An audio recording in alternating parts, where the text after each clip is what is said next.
Следната програма е платена од партнерите и пријателите на Джойс Мајер службите. Па кога правиме добри дела кои треба да ги правиме, кога правиме добри работи, не ги правиме за да добиеме нешто од Бог, бидејќи се што доаѓа од Него е бесплатен подарок според Неговата благодат и Неговата милост, затоа што ние никогаш нема да го заслужиме тоа. Но сите тие работи кои ги правиме заради она што Тој веќе го направи за нас, од благодарност за тоа што го стори за нас, сакајќи да го прославиме Него и да живееме живот за кој што Неговиот Син умре, за да ни го даде, не да земе, туку да даде. Менталитет на дела, дел први.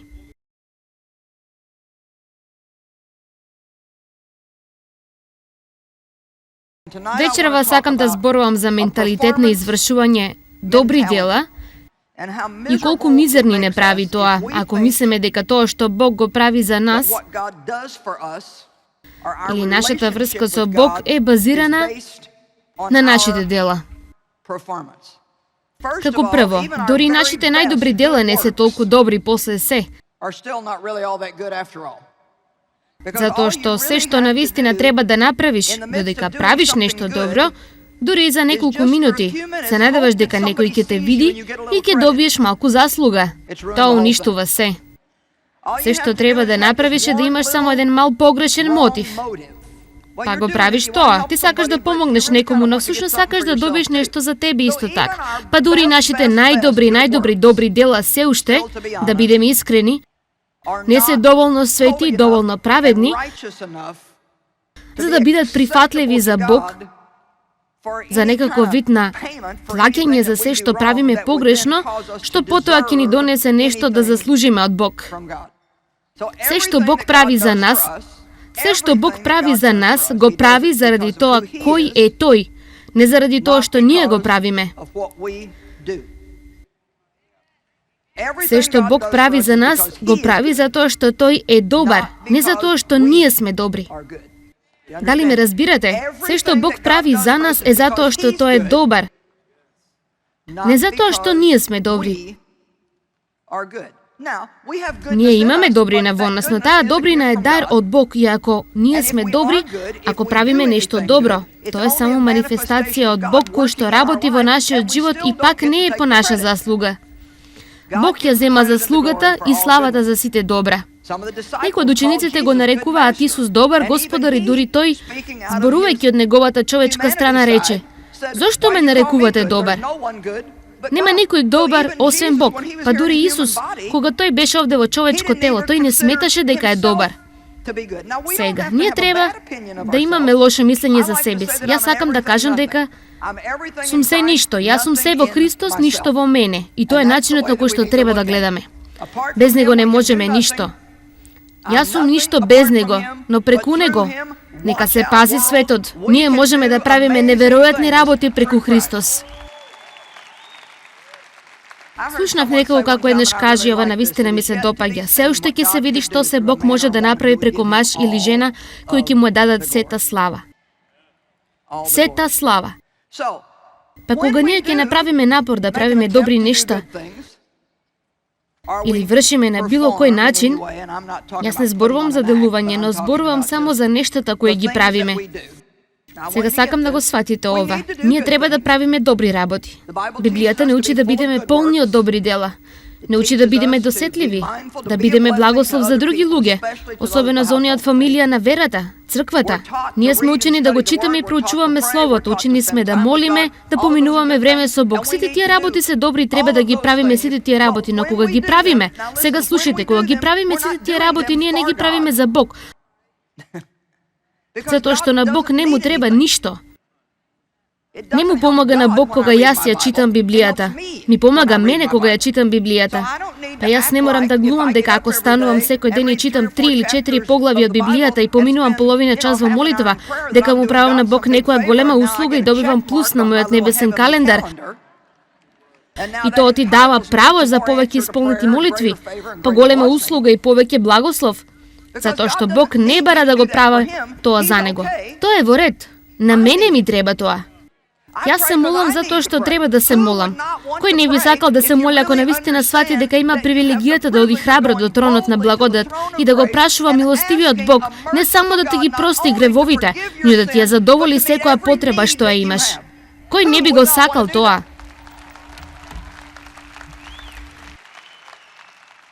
Кој не би сакал да ја проучува Библијата и да научи како да има живот кој е вреден за живење? Ако купиш дело од опрема и однесеш дома и на работи, го земаш упатството и дознаваш што правиш погрешно.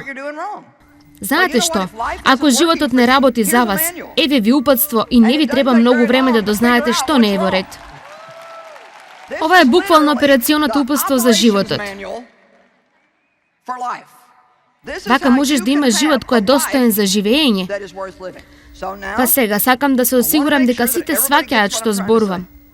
Кога правиме добри дела, кои треба да ги правиме, кога правиме добри дела, не ги правиме за да добиеме нешто од Бог, бидејќи се што доаѓа до нас од Него е бесплатен дар преку Неговата благодат и Неговата милост, затоа што ние никогаш нема да го заслужиме тоа. Но сите тие работи кои што ги правиме за она што Тој веќе го направи за нас. Од благодарност за она што Тој го направи за нас, сакајќи да го прославиме и да го живееме животот за кој што Неговиот Син умре за да ни го даде. Не да зеде, туку да даде. Дали ме разбирате вечерва? Една од најголемите грешки кои што можеме да ја направиме е да се подпреме на ова. Менталитет, прифаќање заради делата. Каде што мислиме дека секој пат кога не правиме нешто точно, не треба да очекуваме ништо од Бог, затоа што нема да го добиеме. Бог е задоволен со тебе се додека веруваш во Него. Сега, што за оваа неблагодарна работа, вртењето во круг? Имам цело поглавје во оваа книга за ова. Ајде да ви прочитам малку. Дали твојот менталитет е јас морам, јас должам, па вршам дела? Јас не зборувам за физички долг, јас зборувам Па јас не бев толку добра вчера, денес треба да бидам подобра, па ќе станам ова утро и ќе работам многу и ќе учам повеќе. Ќе читам повеќе, ќе правам многу добри дела. Навистина ќе се обидам да бидам добар и со устата денес и тогаш луѓе, Бог ќе биде многу среќен и задоволен со мене и тогаш можеби ќе ми бидат одговорени молитвите. Тоа се само куп глупости. И кога си благословен, ако мислиш дека си благословен затоа што си заслужил, тогаш имаш нешто погрешно. Секој ден кога се буде се чувствував како да треба да плаќам за сите мои гревови и грешки за денот претходно, па така формулирав план колку ќе бидам добар, надевајќи се дека ќе го изработам патот назад во Божјето задоволство и услуга. Во тоа време, редовно одов на црква која учеше дека спасанието е по благодат, а не по дела. Јас реков дека верувам, но не го употребував тоа во мојот живот. Иако правев некои работи правилно, исто така правев многу погрешни работи кои ги засенуваа малкуте добри работи, па никогаш не напреднував. Следниот ден се уште должев за претходниот ден и морав да се вртам на кружната лента повторно. Кон крајот на секој ден бев духовно, ментално, физички и емоционално комплетно исцрпена, обидувајќи се да му удоволам на Бог. И тоа ме направи мрачна, тешка и не многу пријатна да се биде околу мене. Може ли некој да каже, тоа се однесува и на мене, сестро Џојс? Добро сега, Матеј, глава 11, стих 28-30. Прекрасни стихови. Дојдете кај мене, најдобрата покана во Божјото Слово. Дојдете при мене, сите вие истоштени обременети, и јас ќе ви дадам одмор. Јас ќе ви ги олеснам, ослободам и освежам вашите души. Земете го мојот јарем и учете од мене, затоа што јас сум понизен, нежен, кроток и смирен по срце. И ќе најдете одмор, ослободување, олеснување, освежување, обнова и целосен благослов за вашите души, вашиот внатрешен живот. Мојот јарем е целосен, корисен, добар, не е груб, тежок и остар, тој е удобен, милостив, пријатен и мојот товар е лесен и лесно се носи. Всушност, прилично е лесно да дојдеш до Бог ако си директен. Мислам искрено, јас сакам. Бог не е тежок за да се сложиш со него. Прилично е лесно да се разбереме со него, затоа што тој секој ден има чисто нов куп на виткани милости, само во случај ако сме ги искористиле целосно вчерашните. Тој има нови. Секој ден тој е благодатен, милостив, добар, љубезен, полн со љубов и долготрпелив. Зошто ние некогаш би сакале ѓаволот да не фати во замка на страв? Овој нејасен страв дека секогаш кога ќе сгрешиме, Бог е луд. Јас сега гледам наназад и мислам, како можев да потрошам толку многу години од мојот живот и да бидам толку мизерна мислејќи го тоа. И се молам и молам и молам со целото моје срце да Бог ја искористи оваа книга и овие пораки за да постави безбројни, умножени, стотици илјади луѓе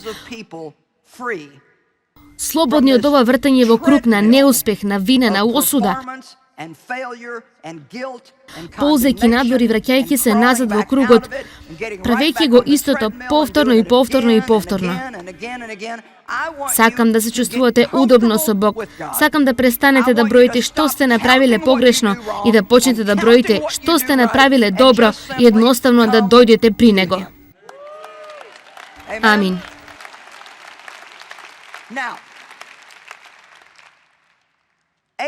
Арон Сайд, човек чии што книги сум ги читала многу во скоро време, тој беше извонреден библиски учител и каже за Матеј 11:28 до 30 дека во тие стихови ние наоѓаме два вида на одмор. Двоен одмор. Ние наоѓаме прво одмор на свеста каде што можеме да имаме мир.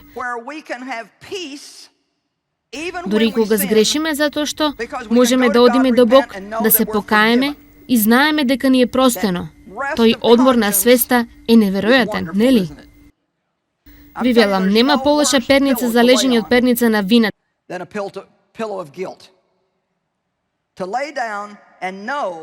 Да легнеш и да знаеш дека навистина си направил неред од работи и не знаејќи како да ја примиш Божјата доброта, благодат и прошка. Таа перница е тешка за спиење цела ноќ. Јас сум благодарна за Божјата милост, неговата благодат и неговата прошка и не сум само благодарна за тоа што ќе ми биде простено, но исто така сум благодарна да разберам дека според Словото јас сум мртва за гревот и можам да го победам. Тоа не значи дека јас сум безгрешна и никогаш нема да сгрешам, но можам да се подобрам, а исто така и вие. Има работи во нашите животи кои можеме да ги надминеме. Не мора да останеме исти и да продолжиме да се бориме со истите глупави работи повторно и повторно. Колку од вас имаат некаков вид на работа во вашиот живот која што токму сега сакате да ја победите? Лош карактер, нетрпеливост, вид на завитност. Ајде да видиме некој во ред. Знаете што, вие можете да го надминете тоа, не мора да останете во таа замка. Не мора само да пееме песни за тоа како сме ги победиле. Ние сме повеќе од победници, повеќе од освојувачи преку Христос. Немој никогаш да се заглавиш во мислите дека јас сум заглавен во ова и никогаш нема да можам да се извлечам, ова нема никогаш да се промени. Тоа е лага од јамата на пеколот. Единствено што не се менува е Бог, но ние можеме да се промениме. Луѓето во нашиот живот може да се променат, нашите навики да се променат. Гревот не е мртов, тој е жив на планетата Земја, но ние сме мртви за гревот. Има дел од нас, новородениот дел од нас кој што не сака да греши. И колку повеќе верувате така, толку повеќе исповедате и зборувате. Јас сум мртов за гревот. И повеќе се сметате мртви за гревот.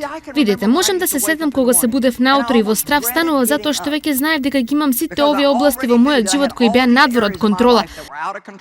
И не знаев колку време ќе помине додека некој не ме налоти. Некој ќе ми ги повреди чувствата, некој ќе каже нешто и ќе си го покажам лошиот карактер. Знае ли некој зашто зборувам? И знаете што? Сега не се плашам да се разбудам, затоа што знам дека сум мртва за гревот и знам дека кога се чувствувам искушувана, ќе можам да се молам Бог да ми помогне и ќе очекувам многу победи. Немам премногу совршени денови, но сепак не ги бројам повеќе. Па на кого му е грижа?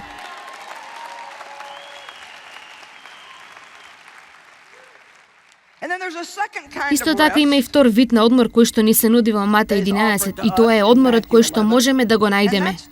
Мирот кој што го надминува секое разбирање. Кога имаме смрдливи, лоши околности кои што треба да не загрижуваат, Треба да ни одат на нерви, треба да не прават страшливи, треба да не плашат. А сепак ние го немаме сето тоа затоа што знаеме. Прво да бидем искрена со вас, проблемите се дел од животот.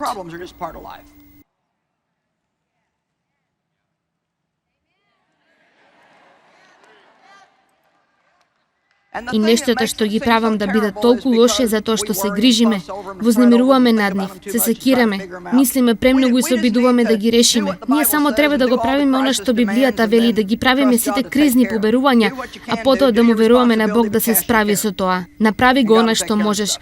Направи ја својата должност, но фрли ја својата грижа, а Бог ќе се погрижи за тоа. Јас направив нешто малку пред некое време. Го спомнав ова минатата ноќ, но мислев да го донесам мојот личен дневник за оваа година. Го чувам веќе, предпоставувам повеќе од 37 години откако сум во служба, имам буквално една планина од овие нешта. Секој утре пишувам во ова и одлучив само за да го ставам ова во порака.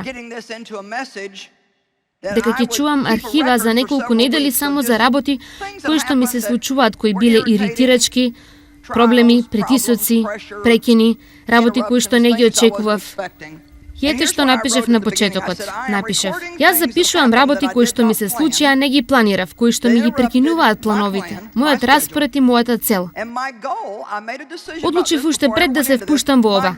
Мојата цел е да издржам што и да дојде со добар карактер и да им покажам на луѓето дека работи ми се случуваат на сите. Сакав да запишам некои од овие работи затоа што не сакам да мислите дека вие се единствените на кои што им се случуваат вакви работи, а ние овде на платформата го имаме овој привилегиран живот и летаме наоколу на облак пееки алелуја цел ден. Работи во животот ни се случуваат на сите нас и причината зошто изгледа толку лошо е заради нашиот став кон тоа. Во Матеј 11, Бог ни нуди мир кој што го надминува секое разбирање. Тој рече: дојдете при мене и можете да имате мир за вашите души.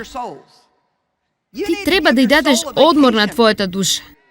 Знаете што? Можете да одите на одмор и да лежите на плажата, но никогаш да не и дадете одмор на душата, затоа што земате одмор од работа за да отидете, да лежите некаде и да се сакирате за сите ваши проблеми. Јас ќе земам еден ден одмор денес и ќе средам некој работи. Па да, тоа е навистина одмор.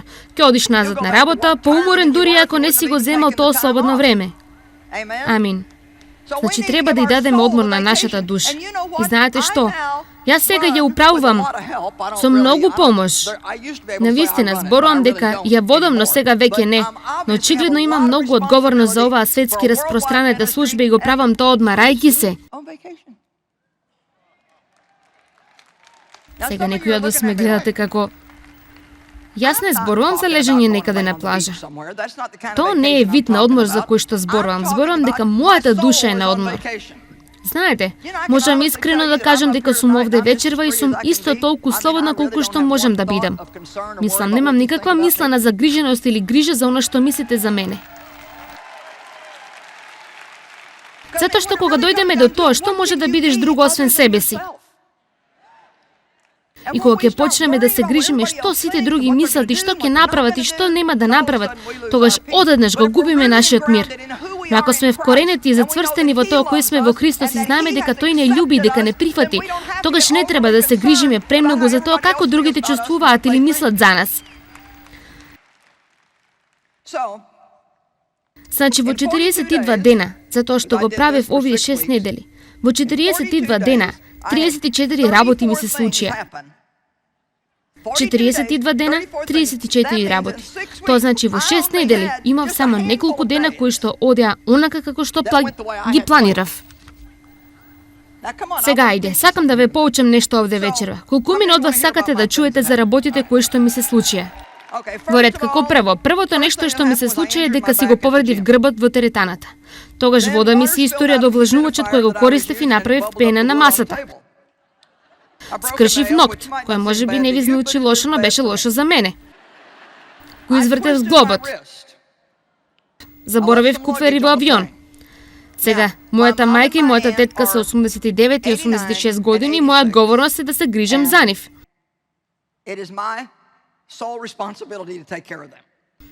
Тие двете се во старечки дом. Ниедна од нив не може да прави многу работи и ние добиваме повици цело време од старечкиот дом. Знаете, тетка Мери падна од нејзиниот стол, твојата мајка падна од креветот, тетка Мери треба да оди во болница, тетка Мери треба да се земе од болница. И никогаш не знаеш кога вакви работи ќе дојдат. Старечкиот дом звонеше за мојата мајка 2 пати. Старечкиот дом се јави пак. Мојот грб се уште боли. Се повредив раката обидувајќи се да правам истеглување за грбот.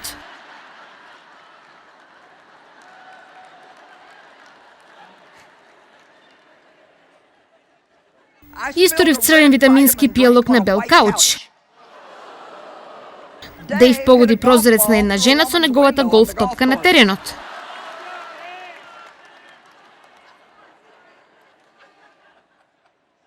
Дали некој од вас ги знаете тие перници кои се за вие да можете?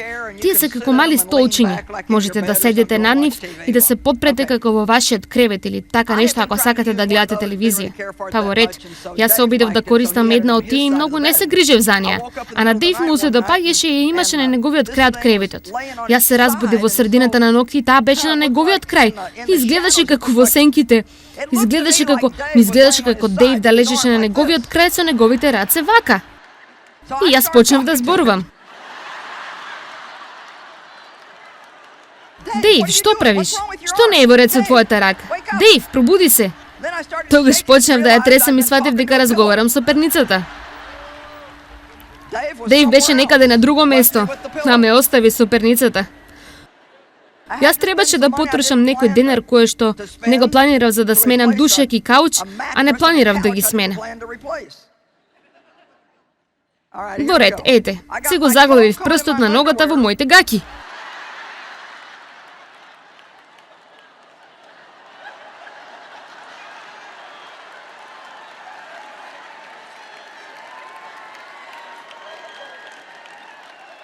Си ја истегнав тетивата, си ги заглавив помеѓу малиот прст и тој до него искокав наоколу со овие.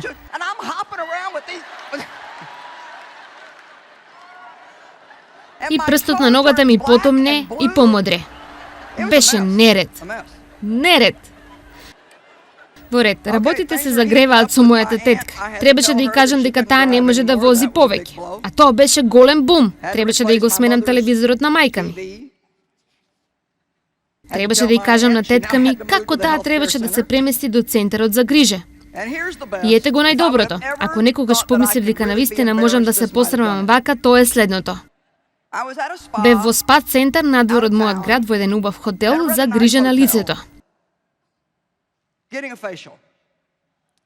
И тие ти ја даваат таа мала бањарка да ја облечеш и треба да ги ставиш твоите алишта во шкафче. По твојот третман се враќаш, се облекуваш и си одиш дома. Па јас се вратив да се облечам, ги ставив сите мои алишта во соблекувалната, почнав да се облекувам, но одеднаш не можев да се ги најдам панталоните. И јас сум како... Во ред, сега ќе го средам ова. Па ја облекувам пак бањарката врз залиштата што ги имав, се вратив и почнав да ги барам моите панталони, не можев да ги најдам моите панталони. Најдолното нешто е ги загубив панталоните. Моите панталони, дали разбирате, ги загубив моите панталони во овој убав хотел во Јута. Морав да одам до рецепцијата. Не дека некој не знае која сум, тие знаеја дека јас сум таму, а не како само некоја глупава жена, знаете, која не може да се грижи за нејзините работи доаѓајќи на третман. А сам отидов таму и реков: јас имам мал проблем. Тие рекоа: што? Реков: ги загубив моите панталони.